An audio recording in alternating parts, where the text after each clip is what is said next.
Hello students, welcome to Noble Career Classes. मेरा नाम है सूर्य मनास और मैं हूं आपका बायोलॉजी मेंटोर। तो स्टूडेंट्स, जैसे कि अभी अभी आपके 11th के एग्जाम्स खत्म हुए हैं, आप जा चुके हैं 12th क्लास में। तो अगर आपके पास मेडिकल सब्जेक्ट्स हैं, यानी कि बायोलॉजी है, केमिस्ट्री है, फिजिक्स है, तो आज की क्लास में हम बायोलॉजी को डिकोड करेंगे। आपके बायोलॉजी के सिलेबस को डिकोड करेंगे और ये जानने की कोशिश करेंगे कि आपकी 12th की सीबीएसई बायोलॉजी में कितनी यूनिट्स हैं और कौन कौन सी यूनिट्स आपको कितने मार्क्स देके जाती है। ठीक है, तो सबसे पहले अगर कोई भी सब्जेक्ट अगर हम पढ़ रहे हैं तो उसके सिलेबस की नॉलेज आपको होनी चाहिए। तो आज की क्लास आपकी स्पेशली डेडिकेटेड है आपको, आपके सिलेबस को। तो आज की क्लास में हम आपके सिलेबस को डिकोड करेंगे और ये जानने की कोशिश करेंगे कि कौन सी यूनिट्स में कितने चैप्टर हैं और वो आपको कितने मार्क्स देके जाते हैं। तो चलिए शुरू करते हैं। तो स्टूडेंट्स, बात करें अगर आपकी 12th की बायोलॉजी की, तो आपकी जो 12th की बायोलॉजी है वो आपकी 6th यूनिट से स्टार्ट होती है। 6th यूनिट से स्टार्ट होती है क्योंकि फर्स्ट 5 यूनिट्स आपकी 11th क्लास की यूनिट्स हैं।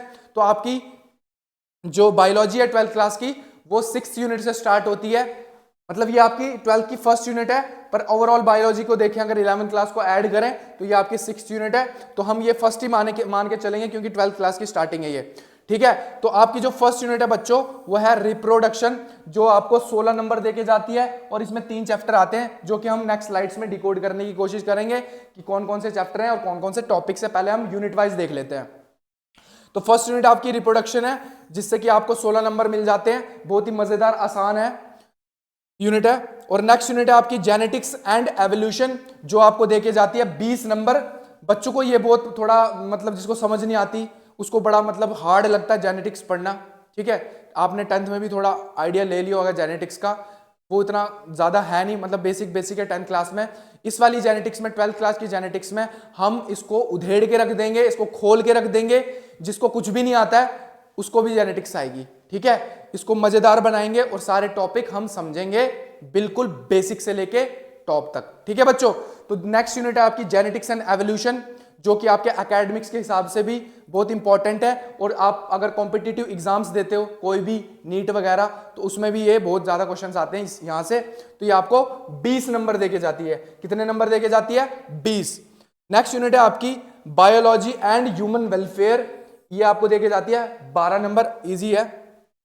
नेक्स्ट है बायोटेक्नोलॉजी एंड इट्स एप्लीकेशन, ये जो यूनिट है ये आपको इससे कनेक्ट करती है जेनेटिक्स एंड एवोल्यूशन। जिसको समझ आ जाता है अच्छे से उसको बायोटेक भी इजीली समझ आ जाती है। छोटे छोटे 2 चैप्टर है जो कि हम इजीली समझ लेंगे और ये 12 नंबर के हैं। देखो, biotechnology and its application 2 chapter चिंदी चिंदी से 4-4 पेज के, लेकिन कितने नंबर के हैं? 12 नंबर के। और बच्चों के यहीं पे क्वेश्चन गलत होते हैं, समझ ही नहीं आता कि करने कैसे हैं। ठीक है, नेक्स्ट आपकी जो लास्ट यूनिट है 12th क्लास की वो है आपकी ecology and it's and environment. ठीक है, 10 नंबर की है, बहुत ही इजी है, इसमें कोई इतना मतलब दिमाग लगता नहीं है, मतलब लगता तो है पर as compare to genetics and biotech थोड़ी इजी हो जाती है, तो बच्चों को इजीली समझ आती है और बच्चे इसमें नंबर भी अच्छे ले लेते हैं इकोलॉजी से। ठीक है, और ये नीट के पॉइंट ऑफ व्यू से भी बहुत इंपॉर्टेंट है, सबसे ज्यादा क्वेश्चन आने के चांसेस होते हैं इकोलॉजी से। आपकी होगी प्लांट डाइवर्सिटी, होगी जेनेटिक्स होगी, तो ये नीट के हॉट टॉपिक्स में आते हैं। ठीक है, इकोलॉजी, जेनेटिक्स होगी और 11th क्लास की प्लांट डाइवर्सिटी। तो ये आपका सिलेबस है, 5 यूनिट्स हैं और 5 यूनिट से आपके टोटल पेपर आएगा 70 मार्क्स का। कितने मार्क्स का बच्चों? 70 मार्क्स का आपका पेपर आएगा, जो कि आपको बोर्ड के एग्जाम में आता है 70 मार्क्स का। कितने का? 70 मार्क्स का आपका पेपर आता है बोर्ड का 12th क्लास की बायोलॉजी का। और 30 मार्क्स जो होते हैं आपके 30 मार्क्स होते हैं आपके प्रैक्टिकल्स के। तो 30 मार्क्स आ गए प्रैक्टिकल्स के और 70 नंबर का आ गया आपका पेपर। ठीक है, ये आपको स्कूल से मिल जाते हैं, वाइवा लेने वाले आते हैं, क्वेश्चन पूछते हैं और नंबर देके जाते हैं। तो पेपर प्लस प्रैक्टिकल, तो 100 नंबर का टोटल सिस्टम है ये आपके 12th क्लास के बोर्ड्स का, सीबीएसई का। तो 5 आपकी यूनिट्स हैं। तो अब हम देख लेंगे नेक्स्ट स्लाइड में कि कौन सा चैप्टर है और कौन कौन से टॉपिक्स हैं। तो बच्चों, जो आपका फर्स्ट चैप्टर है 12th क्लास का वो है आपका sexual reproduction in flowering plant, जो कि आपकी रिप्रोडक्शन यूनिट में आता है। तो आपकी जो रिप्रोडक्शन यूनिट है 16 नंबर की थी, जो उसमें 3 चैप्टर आते हैं, उसका फर्स्ट चैप्टर है आपका sexual reproduction in flowering plants. तो sexual reproduction in flowering plants में हम क्या पढ़ते हैं? फ्लावर क्या होता है, फ्लावर की स्ट्रक्चर पढ़ लेंगे, development of male and female gametophyte. ठीक है, मेल का गैमेटोफाइट कैसे बनता है, फीमेल का गैमेटोफाइट कैसे बनता है, डाइसेंस कैसे होता है, ओल्ड एंथर कैसा दिखता है, न्यू एंथर कैसा दिखता है, उसके ऊपर कौन कौन सी वॉल्स होती हैं, वो सारा का सारा हम इसमें कवर कर लेंगे। उसके बाद पॉलिनेशन क्या होता है, पॉलिनेशन की टाइप्स पढ़ लेंगे, और पॉलिनेशन कौन करवाता है, कौन कौन सी एजेंसीज पॉलिनेशन करवाती हैं, पॉलिनेटिंग एजेंट पढ़ लेंगे।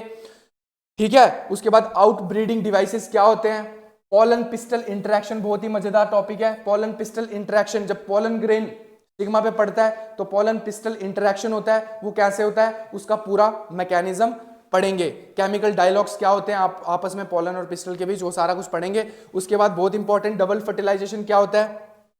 ठीक है, तो ये पूरा चैप्टर आपका 3 इवेंट्स में डिवाइडेड है, प्री फर्टिलाइजेशन इवेंट, फिर फर्टिलाइजेशन और फिर पोस्ट फर्टिलाइजेशन इवेंट। ठीक है, तो ये डबल फर्टिलाइजेशन, फिर उसके बाद आता है पोस्ट फर्टिलाइजेशन इवेंट्स, जिसमें कि हम क्या करेंगे, development of endosperm and embryo.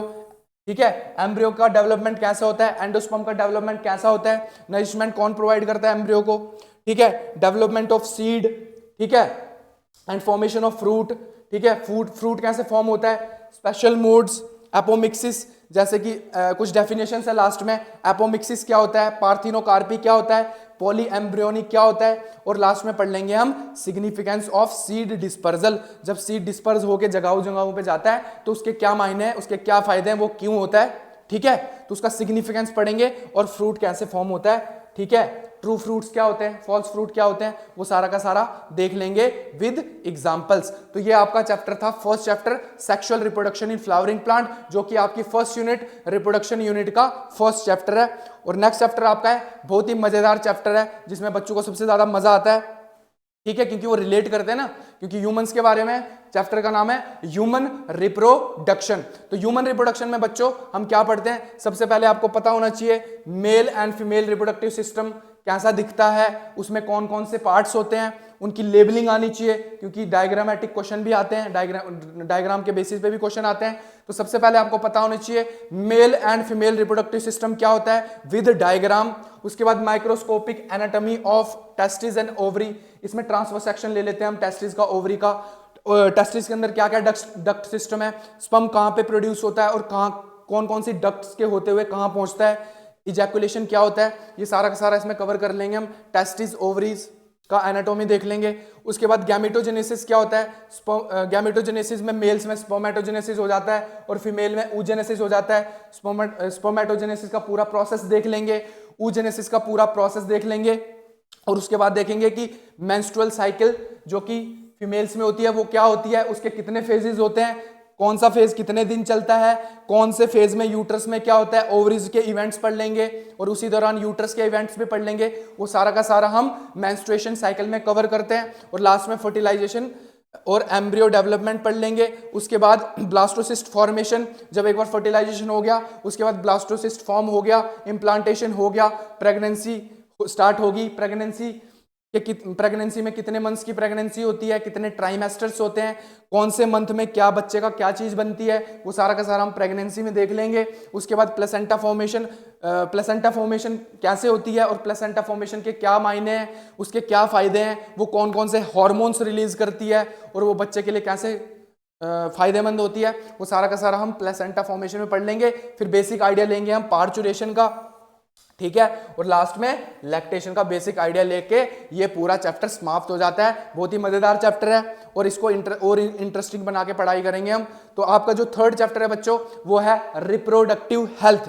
तो सेकंड चैप्टर में हमने क्या पढ़ा, ह्यूमन के रिप्रोडक्टिव सिस्टम के बारे में, और थर्ड चैप्टर में हम पढ़ लेते हैं कि रिप्रोडक्शन के बारे में नॉलेज तो होगी, अब हम अपनी रिप्रोडक्टिव हेल्थ को कैसे एनहांस करें, रिप्रोडक्टिव हेल्थ क्या होती है, इसके क्या मायने हैं, ठीक है, वो सबका सब किस में कवर करते हैं हम, रिप्रोडक्टिव हेल्थ में। फिर सेक्सुअली ट्रांसमिटेड डिजीजेस क्या होती हैं, उनको उनका प्रिवेंशन एंड कंट्रोल, उनसे कैसे बचा जाए, ठीक है, वो सारा का सारा हम देख लेंगे रिप्रोडक्टिव हेल्थ के अंदर। मतलब इसमें टॉपिक्स क्या क्या है, नीड फॉर रिप्रोडक्टिव हेल्थ, फिर उनको कैसे प्रिवेंट करें, फिर सेक्सुअली ट्रांसमिटेड डिजीजेस जिनको हम एसटीडीज बोलते हैं वो क्या होती हैं, फिर उसके बाद बर्थ कंट्रोल मेथड्स पढ़ लेंगे, बर्थ कंट्रोल मेथड क्या होता है और इसकी क्या नीड एंड उसके मेथड्स पढ़ लेंगे, चाहे वो नेचुरल हो चाहे वो आर्टिफिशियल हो, सारे कवर कर लेंगे। फिर कॉन्ट्रासेप्शन, अगर किसी को अनवांटेड प्रेगनेंसी हो जाती है या फिर किसी मैरिड कपल के कोक में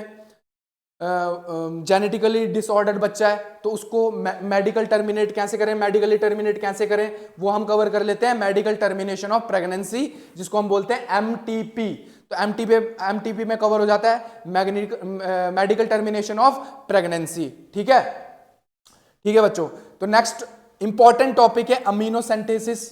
अमीनोसेंटेसिस, इसके क्या मायने, इसका क्या मतलब होता है, ये क्या ये लीगल है, क्या ये लीगल नहीं है, इसकी क्या टेक्निक है, ठीक है, और ये किस लिए होता है, वो सारा कवर कर लेंगे हम अमीनोसेंटेसिस में। फिर उसके बाद हम पढ़ लेंगे इनफर्टिलिटी एंड लास्ट में पढ़ेंगे हम असिस्टेड रिप्रोडक्टिव टेक्नोलॉजी, जिसमें आती है आईवीएफ, जिफ्ट, गिफ्ट। ठीक है, तो छोटा सा चैप्टर है, मजेदार चैप्टर है, इंपॉर्टेंट चैप्टर है आपके सेक्स एजुकेशन के पॉइंट ऑफ व्यू से, क्योंकि आप स्टूडेंट से आपको नॉलेज होनी चाहिए कि आपके रिप्रोडक्टिव ऑर्गन हेल्दी कैसे रह सकते हैं, आपको क्या किस पॉइंट पे क्या आपके लिए सही है क्या गलत है, तो वो सारा का सारा उस हिसाब से बहुत इंपॉर्टेंट चैप्टर है। ठीक है जी। तो नेक्स्ट चैप्टर आपका जो सेकंड यूनिट स्टार्ट हो जाती है आपकी जेनेटिक्स एंड एवोल्यूशन। तो जेनेटिक्स एंड एवोल्यूशन का जो चैप्टर है ये principles of inheritance and variation, जिससे कि बच्चों को बहुत डर लगा रहता है 12th क्लास में कि सर जेनेटिक्स नहीं आ रही, जेनेटिक्स नहीं आ रही, जेनेटिक्स नहीं आ रही। ठीक है, तो मैं बोलता हूं मेरे पास आओ, मेरे पास आओ, मेरे पास आओ और मेरे से पढ़ो, मेरे से समझो, बेसिक से लेके टॉप के सारे कॉन्सेप्ट क्लियर करते हैं हम। तो मजेदार बना के पढ़ेंगे हम जेनेटिक्स को। और इसमें आपने 10th में भी आइडिया लिया थोड़ा बहुत मेंडल की जेनेटिक्स, जो कि बहुत बेसिक है। इसमें हम पूरा मेंडलिज्म के बाद उसके क्या डेविएशंस हुए, मेंडलिज्म के क्या एक्सेप्शन है, मेंडल के सक्सेस के क्या रीजन थे, उसके क्या एक्सपेरिमेंट थे, monohybrid cross, dihybrid cross, उसके exception, codominance, incomplete dominance, multiple alleles, chromosomal theory of inheritance, sex determination in humans, honey bees, बाकी चीजों में वो सारा का सारा। फिर लास्ट में जेनेटिक डिसऑर्डर देख लेते हैं इसमें हम। तो प्रिंसिपल ऑफ इनहेरिटेंस और वेरिएशन में क्या पढ़ते हैं, सबसे पहले हेरिडिटी एंड वेरिएशन क्या होता है, कुछ बेसिक डेफिनेशन, अलील क्या होता है, फैक्टर क्या होते हैं, जीन क्या होते हैं, वो सब कुछ। फिर मेंडलिज्म पढ़ेंगे जिसको मेंडेलियन इनहेरिटेंस बोलते हैं। फिर उसके थोड़े एक्सेप्शन की मेंडलिज्म से कोई चीज डेविएट हो रही है तो उसको पढ़ लेंगे हम डेविएशन फ्रॉम मेंडलिज्म में, जैसे कि incomplete dominance, codominance, multiple alleles and inheritance of blood group, pleiotropy, ये सारा का सारा कवर कर लेंगे हम principles of inheritance and variation के अंदर इन डिटेल। फिर उसके बाद हम ले लेंगे बेसिक आइडिया किसका, पॉलीजेनिक इनहेरिटेंस का, कि पॉलीजेनिक इनहेरिटेंस होता क्या है। उसके बाद क्रोमोसोमल थ्योरी ऑफ इनहेरिटेंस क्या थी, इसके क्या क्या पैमाने थे, क्या क्या पॉइंट्स थे इसके, किसने दी थी, ये वो पढ़ लेंगे।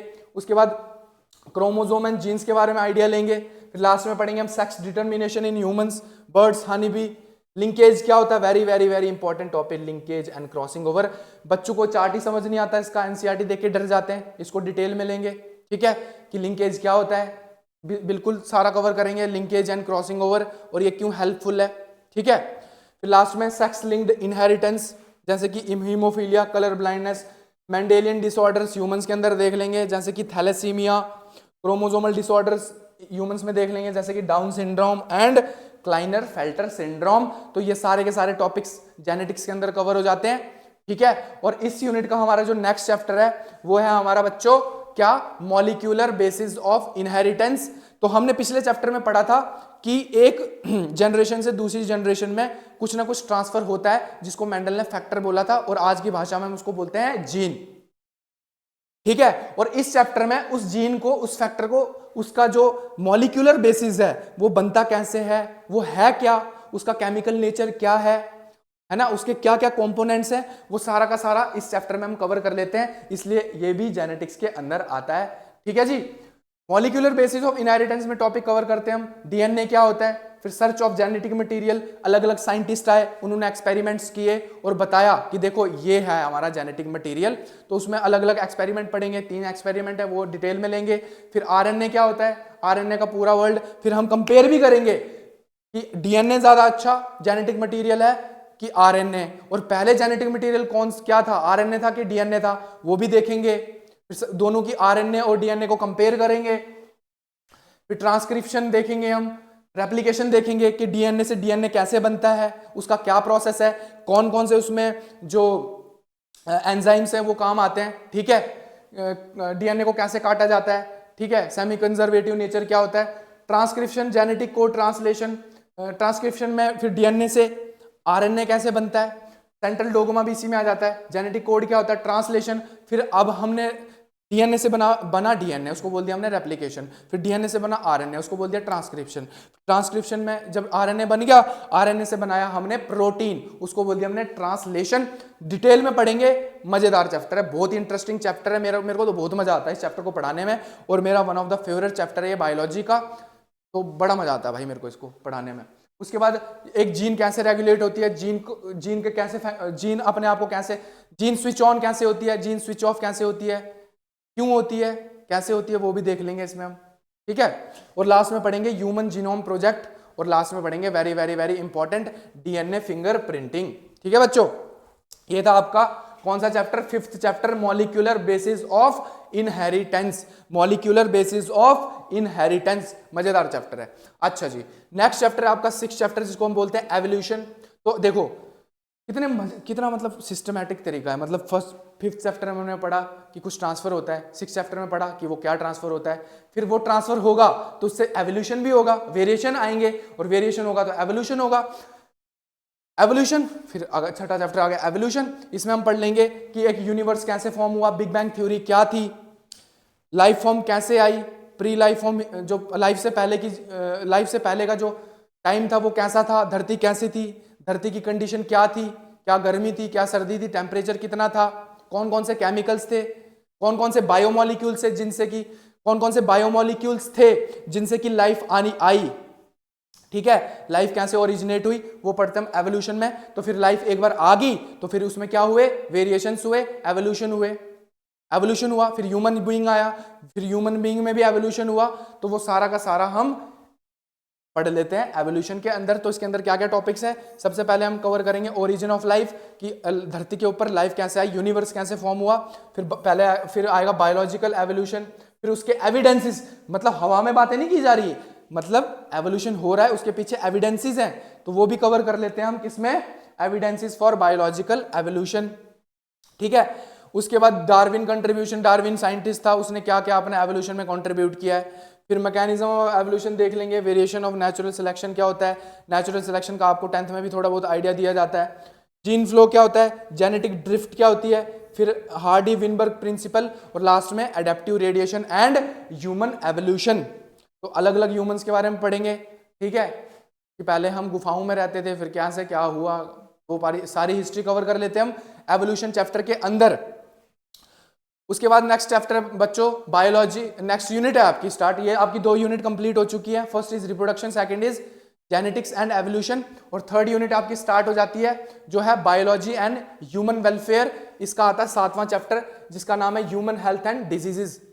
तो इसमें सबसे पहले हम पैथोजन क्या होता है जो कि डिजीज कॉज करता है, वो क्या होता है, डिजीज कैसे कॉज होती है, उसका बेसिक आइडिया लेंगे। ह्यूमन हेल्थ क्या होती है, क्या वो फिजिकल, मेंटल, सोशल में से एक होनी चाहिए कि तीनों होनी चाहिए, क्या मैं फिजिकल फिट हूं तो मैं हेल्दी हूं, क्या मैं मेंटली फिट हूं तो क्या मैं हेल्दी हूं, क्या मैं सोशली फिट हूं तो क्या मैं हेल्दी हूं। तो वो चीजें देख लेंगे कि एक फिटनेस का क्या मतलब है, एक हेल्दी पर्सन क्या होता है, ठीक है। और पहले के साइंटिस्ट हेल्थ के क्या पैमाने थे उनके, कि हेल्थ क्या होती है, पहले के साइंटिस्ट क्या बोलते थे, वो सब देख लेंगे। और अलग अलग डिजीजेज पढ़ेंगे, कुछ डिजीजेज ट्रांसमिट होती है, कुछ नहीं होती है, कुछ कम्युनिकेबल होती है, कुछ नॉन कम्युनिकेबल होती है, उसमें डिफरेंशिएट देख लेंगे, उसका पॉजिटिव एजेंट देखेंगे, फिर उसके मतलब सिम्टम्स क्या होते हैं, और सिम्टम्स को क्यूर करने के लिए क्या क्या चीजें हमें प्रिकॉशंस लेने चाहिए, और क्या क्या दवाई हो सकती है वो भी देख लेंगे इसमें हम। ह्यूमन हेल्थ एंड डिजीजेज में ये ऐसा चैप्टर है कि जो बच्चे नीट की तैयारी करते हैं उनको थोड़ा डॉक्टर वाली फील आती है कि हाँ हम डॉक्टर बनने वाले हैं, तो ये चैप्टर उस हिसाब का है जो कि आपको MBBS में भी काम आएगा।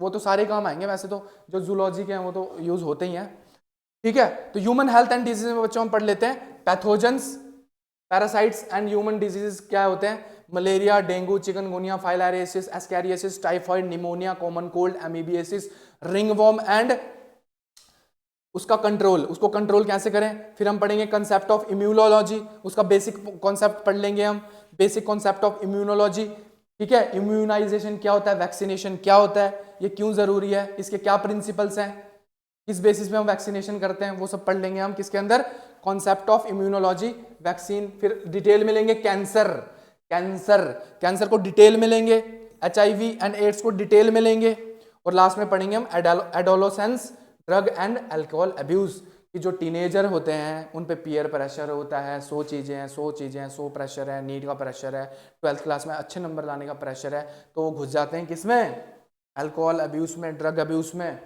तो वो पढ़ेंगे कि वो उससे कैसे बचें और इसके क्या क्या हार्मफुल थिंग्स हैं, मतलब ये बुरी चीज़ है ना, वो पढ़ लेंगे इस डिटेल में, यार क्या दिक्कत आ रही है, ठीक है मेरे राज में। नेक्स्ट चैप्टर है आपका इस यूनिट का माइक्रोब्स इन ह्यूमन वेलफेयर। तो कुछ माइक्रोब्स अच्छे भी होते हैं जो कि हमारे रोजमर्रा की जीवन में हमारे साथ हैं, हमारे आसपास हैं, हमारे खाने में हैं, हमारी इंडस्ट्रीज में है, ठीक है, हमारे सीवेज ट्रीटमेंट में, वो सारे के सारे माइक्रोब्स पढ़ लेंगे हम। तो इसमें पढ़ लेंगे हम microbes in food processing industrial production में कैसे माइक्रोब्स काम करता है, sewage treatment very very very important, energy generation as a energy generation कैसे होती है, बायोगैस क्या होता है, बायो कंट्रोल एजेंट्स क्या होते हैं, ठीक है, बायो फर्टिलाइजर्स क्या होते हैं, एंटीबायोटिक्स क्या होती हैं, ठीक है, एंटीबायोटिक्स का प्रोडक्शन कैसे करते हैं लॉ के अंदर, और उसका लॉ के अंदर कैसे यूज करते हैं, जुडिशियस यूज, मतलब ये नहीं कि अंधाधुंध कुछ भी यूज करने लग जाओ, उसके भी कोई रूल्स हैं भाई साहब। तो बच्चों इसमें पढ़ लेते हैं हम ये सारी चीजें, माइक्रोब्स वगैरह, इजी चैप्टर है। नेक्स्ट चैप्टर है आपका अगली यूनिट का जिसका नाम है बायोटेक्नोलॉजी एंड इट्स एप्लीकेशन। मजेदार चीज है क्योंकि आगे तो इसकी ब्रांच भी खुल जाती है, ये बहुत इंपॉर्टेंट है जिसको बायोटेक करनी है आगे जाके। तो बायोटेक्नोलॉजी एंड इट्स एप्लीकेशन में बच्चों हम पढ़ लेते हैं। सबसे पहले 9वां चैप्टर है आपका बायोटेक्नोलॉजी एंड इसमें इसके प्रिंसिपल और इसके प्रोसेसेस। तो एक बेसिक आइडिया दे देता हूं इसमें क्या होता है बच्चों की, देखो हमें ना अपने मन मुताबिक कुछ हमें प्रोडक्ट चाहिए, और वो जो प्रोडक्ट होगा वो किसी जीन के कंट्रोल में होगा। एक जीन है जिसके अंदर उस प्रोडक्ट की इंफॉर्मेशन होगी, उसको बोलते हैं जीन ऑफ इंटरेस्ट। क्या बोलते हैं, जीन ऑफ इंटरेस्ट। तो जीन ऑफ इंटरेस्ट को हमें फिट करना है किसी सेल के डीएनए के अंदर, और उसको मैन्युपुलेट करना है और उससे अपने तरीके का काम निकलवाना है। और काम निकलवाने के लिए हमें क्या करनी पड़ती है, जेनेटिक इंजीनियरिंग, जिसको हम रिकॉम्बिनेंट डीएनए टेक्नोलॉजी भी बोलते हैं। काटापीटी करते हैं डीएनए की, ऐड करते हैं, फिर काटापीटी करते हैं, कुछ एंड्स होते हैं स्टिकी एंड्स, ये वो फलाना ढिमकाना, मतलब हमें क्या करना है, जेनेटिक मटेरियल को मैन्युपुलेट करके अपने चीज मनमानी करनी है उसमें, ठीक है। तो उसको वो आता है जेनेटिक इंजीनियरिंग में, रिकॉम्बिनेंट डीएनए टेक्नोलॉजी के अंदर। तो एक बार हमने मैन्युपुलेट कर दिया, उसको हैक कर दिया, अपने तरीके का काम निकलवा लिया उससे, वो सारे के सारे प्रिंसिपल्स पढ़ लिए। उसके बाद जब वो प्रोडक्ट बना उसके क्या क्या प्रिंसिपल्स हैं वो पढ़ लेते हैं हम 10th चैप्टर के अंदर, जिसका नाम है बायोटेक्नोलॉजी एंड एप्लीकेशन। तो इसमें बच्चों क्या क्या टॉपिक्स हैं, सबसे पहले application of biotechnology in health and agriculture, ठीक है, बायोटेक कैसे हेल्थ में काम आती है, एग्रीकल्चर में कैसे काम आती है, human insulin and vaccine production में कैसे काम आती है, वो सारा का सारा देख लेंगे। फिर स्टेम सेल टेक्नोलॉजी क्या होती है, जीन थेरेपी क्या होती है, फिर जीएमओ क्या होते हैं, मतलब जेनेटिकली मॉडिफाइड ऑर्गेनिज्म कैसे बनाए जाते हैं, ठीक है, बीटी क्रॉप्स हो गए जैसे बीटी कॉटन वगैरह, वो सब पढ़ लेते हैं हम। ट्रांसजेनिक एनिमल्स, ठीक है, वो क्या होते हैं, बायो सेफ्टी इश्यूज क्या है, बायो पायरेसी क्या है, पेटेंट करवाना किसी चीज को, वो सब क्या है, बायो पायरेसी, वो उसमें कवर हो जाता है। तो ये आपकी नेक्स्ट यूनिट थी बायोटेक्नोलॉजी एंड इट्स एप्लीकेशन, जिसमें कि 2 चैप्टर आते हैं, ठीक है, बहुत ही मजेदार समझने वाली चीज है। नेक्स्ट है आपकी यूनिट, लास्ट यूनिट, जो कि आसान यूनिट लगती है बच्चों को, जिसको बोलते हैं इकोलॉजी एंड एनवायरमेंट। तो जिसके पास ईवीएस होता है उसमें भी आती है ये, तो थोड़ा मजेदार चीज है ये, मतलब इजी चीज है और मजेदार भी है। तो इसमें जो 11th चैप्टर है आपका इकोलॉजी का, वो है ऑर्गेनिज्म एंड पॉपुलेशन। ऑर्गेनिज्म क्या होता है, और बहुत सारे ऑर्गेनिज्म मिलके एक पर्टिकुलर ज्योग्राफिकल एरियाज में रहते हैं, उसको हम पॉपुलेशन बोल देते हैं। फिर पॉपुलेशन इंटरेक्ट करती है एबायोटिक फैक्टर के साथ, तो बन जाता है इकोसिस्टम। और इकोसिस्टम, बहुत सारे इकोसिस्टम है, बायोम्स हैं, लार्ज इकोसिस्टम को बायोम्स बोल देते हैं, और बहुत सारे बायोम्स और इकोसिस्टम मिला के बनता है बायोस्फीयर, ठीक है जी। तो वो हम पढ़ लेंगे। पहला चैप्टर है आपका ऑर्गेनिज्म एंड पॉपुलेशन, फिर इसमें पढ़ लेंगे। अच्छा, अब आपका इकोसिस्टम है, इकोसिस्टम में 2 चीजें होती है, एक बायोटिक फैक्टर, एक एबायोटिक फैक्टर, और बायोटिक और एबायोटिक फैक्टर में होगी इंटरेक्शन। तो सबसे पहले हम क्या पढ़ लेंगे, पॉपुलेशन इंटरेक्शन, जिसमें कि म्यूटिलिज्म आता है, कॉम्पिटिशन आता है, प्रीडेशन आता है जिसमें कि प्रे होता है, ठीक है, और एक प्रीडेटर होता है। पैरासिटिज्म में होस्ट होता है, ठीक है, एक पैरासाइट होता है, एक होस्ट होता है, वो देखेंगे कैसे उसको एक्सप्लॉइट करता है। फिर उसके बाद पढ़ेंगे पॉपुलेशन एट्रीब्यूट्स, की पॉपुलेशन की क्या क्या कैरेक्टरिस्टिक्स हैं, जैसे कि growth, birth rate, death rate, age distribution, ठीक है, कि एज कुछ बच्चों का एज डिस्ट्रीब्यूशन, जैसे कुछ जवान होते हैं, कुछ बूढ़े होते हैं, कुछ मिडिल एज के होते हैं, कुछ बच्चे होते हैं, कुछ बच्चों से भी बच्चे होते हैं। तो वो सारा का सारा हम पढ़ लेंगे किसमें, एज डिस्ट्रीब्यूशन में। उसके बाद ऑर्गेनिज्म एंड इट्स एनवायरनमेंट, ठीक है, ये सारे के सारे फैक्टर पढ़ लेंगे हम किसके अंदर, ऑर्गेनिज्म एंड पॉपुलेशन में। और नेक्स्ट है हमारा 12th चैप्टर, वो है इकोसिस्टम। जब आपने ऑर्गेनिज्म पढ़ लिया, ऑर्गेनिज्म पे पॉपुलेशन बन गई, पॉपुलेशन ने इंटरेक्ट करा एबायोटिक फैक्टर के साथ तो बना इकोसिस्टम, तो हम पढ़ेंगे इकोसिस्टम। बिल्कुल एक दूसरे से कनेक्टेड चीज है भाई साहब, ऐसे कोई मजाक नहीं है। तो इकोसिस्टम के पैटर्न्स पढ़ लेंगे, के कंपोनेंट्स पढ़ लेंगे कि एक इकोसिस्टम में क्या क्या होती है, फिर प्रोडक्टिविटी क्या होती है। इकोसिस्टम में पेड़ पौधे भी हैं, जानवर भी हैं, पेड़ पौधे फोटोसिंथेसिस करके क्या बनाएंगे, फूड बनाएंगे, तो प्रोडक्टिविटी होगी, ग्रॉस प्रोडक्टिविटी होगी, नेट प्रोडक्टिविटी होगी, सबको लेंगे हम डिटेल के अंदर। तो प्रोडक्टिविटी एंड डिकम्पोजिशन, अच्छा जी, फूड बन गया, फिर वो खा खू लिया, जानवर मर गए, पेड़ मर गए, अब उसको डिकम्पोज भी तो करना है, उसको पढ़ेंगे हम डिकम्पोजिशन के अंदर। फिर एनर्जी कैसे फ्लो होती है कि इकोसिस्टम के अंदर, पिरामिड्स ऑफ नंबर पढ़ लेंगे, बायोमास पढ़ लेंगे, एनर्जी के पिरामिड्स पढ़ लेंगे। तो ये सारा का सारा इकोसिस्टम में कवर होता है। बहुत ही मजेदार चैप्टर है, इजी चैप्टर है, नंबर लेने वाला चैप्टर है। लास्ट चैप्टर आपकी बायोलॉजी का बच्चों है बायोडाइवर्सिटी एंड इट्स कंजर्वेशन। तो बायोडाइवर्सिटी हमने इकोसिस्टम पढ़ लिया, उसमें बायोडाइवर्सिटी होगी, और बायोडाइवर्सिटी को कैसे कंजर्व किया जाए, इसके क्या फायदे हैं। अगर हम कंजर्व नहीं करेंगे तो हम अपने ही अस्तित्व को खो देंगे और हमें रिप्लेस करने वाले आ जाएंगे दूसरे, क्योंकि नेचर का लॉ है कि एक पर्टिकुलर जो चीज राज कर रही होती है वो अपने नेचर को एक्सप्लॉइट करती है और वो अपने खिलाफ अपने कंडीशंस को अनफेवरेबल करती है। फिर वो जो अनफेवरेबल कंडीशन होती है उस पर्टिकुलर स्पीशीज के लिए, उससे होता है स्पेसिएशन, और वो स्पीसीज ही बदल जाती है, और वो स्पीसीज इस हिसाब से बदलती है कि वो जो चेंजिंग एनवायरनमेंट है उसके हिसाब से अडेप्ट हो जाए। तो इसको बोलते हैं स्पेसिएशन। ठीक है बच्चों। तो नेक्स्ट है हमारा बायोडाइवर्सिटी एंड इट्स कंजर्वेशन। तो बायोडाइवर्सिटी जो है उसका कॉन्सेप्ट पढ़ लेंगे, क्या होता है, उसके पैटर्न्स पढ़ लेंगे, इंपॉर्टेंस पढ़ लेंगे, लॉस ऑफ बायोडाइवर्सिटी पढ़ लेंगे, बायोडाइवर्सिटी को कैसे कंजर्व कर लें, कंजर्व करें वो पढ़ लेंगे, हॉटस्पॉट्स क्या होते हैं, endangered organisms, critically endangered organisms क्या होते हैं, एक्सटिंक्शन क्या होता है, रेड डेटा बुक में क्या लिखा है, रेड डाटा बुक, यार क्या बोल रहा हूं मैं अभी, रेड डाटा बुक क्या है, सेक्रेड ग्रूव्स क्या होते हैं, बायोस्फीयर रिजर्व्स क्या होते हैं, नेशनल पार्क्स क्या होते हैं, वाइल्ड लाइफ सेंचुरीज क्या होती हैं, और रामसर साइट्स देख लेंगे। और ये आपका टोटल कुल मिला के 13 चैप्टर हैं 5 यूनिट के, जो कि आपको देती हैं भाई साहब 70 मार्क्स। ठीक है। और करनी क्या है आपको, एनसीईआरटी एनसीईआरटी एनसीईआरटी, एकेडमिक्स हो चाहे नीट हो, करनी क्या है, एनसीईआरटी एनसीईआरटी एनसीईआरटी, करनी क्या है, एनसीईआरटी एनसीईआरटी एनसीईआरटी। तो एनसीईआरटी का गाना गाते रहना है, चाहे वो आपका नीट हो चाहे जो मर्जी हो। अच्छा जी, ये आपका लास्ट में प्रैक्टिकल से 30 नंबर के, इसमें क्या क्या टॉपिक्स है बच्चों, 1 मेजर एक्सपेरिमेंट है 5 नंबर का, माइनर एक्सपेरिमेंट है 4 नंबर का, स्लाइड प्रिपरेशन आ जाती है आपकी 5 नंबर की, स्पॉटिंग आइडेंटिफिकेशन एंड डिस्क्रिप्शन आ जाता है आपका 7 नंबर का, प्रैक्टिकल रिकॉर्ड और वाइवा वॉइस आ जाता है 4 नंबर का, और लास्ट में प्रोजेक्ट वगैरह 5 नंबर का। टोटल कुल मिला के 30 नंबर आपके प्रैक्टिकल के मिल जाते हैं। तो ये ऐसे आपका नंबर का डिस्ट्रीब्यूशन है, और ये है आपका 2025 और 26 का सिलेबस। तो आप आज की क्लास बच्चों आपकी डेडिकेटेड थी टोटली किसके लिए, सिलेबस के लिए। तो आज की क्लास में हमने पढ़ा, डिकोड किया हमने सिलेबस, और नेक्स्ट क्लास में हम फर्स्ट यूनिट रिप्रोडक्शन का फर्स्ट चैप्टर है sexual reproduction in flowering plants, उसको हम पढ़ना स्टार्ट करेंगे, उसके टॉपिक्स देख लेंगे, उसका इंट्रोडक्शन देख लेंगे। तब तक जुड़े रहिए नोबल करियर क्लासेस के साथ, जिसकी मेन ब्रांच इधर है रिहाड़ी कच्ची छावनी में, एक्सचेंज रोड के ऊपर। जो बच्चे जम्मू के हैं वो हमें यहाँ पे ऑफलाइन आके ज्वाइन कर सकते हैं, जो बच्चे दूर दूर डिस्ट्रिक्ट्स के हैं या पैन इंडिया के हैं वो ऑनलाइन भी पढ़ सकते हैं। तो तब तक हमारा चैनल सब्सक्राइब कर लीजिए, नोबल करियर क्लासेस, और इसकी ऐप भी प्रेजेंट है प्ले स्टोर के ऊपर नोबल करियर क्लासेस के नाम से। वहाँ पे आपको सारे एक्सक्लूसिव कंटेंट मिलेगा, और आपके सारे लेक्चर अपलोड होंगे यूट्यूब के ऊपर। तो क्या करो, सब्सक्राइब कर लो चैनल और जुड़े रहो। ठीक है बच्चों।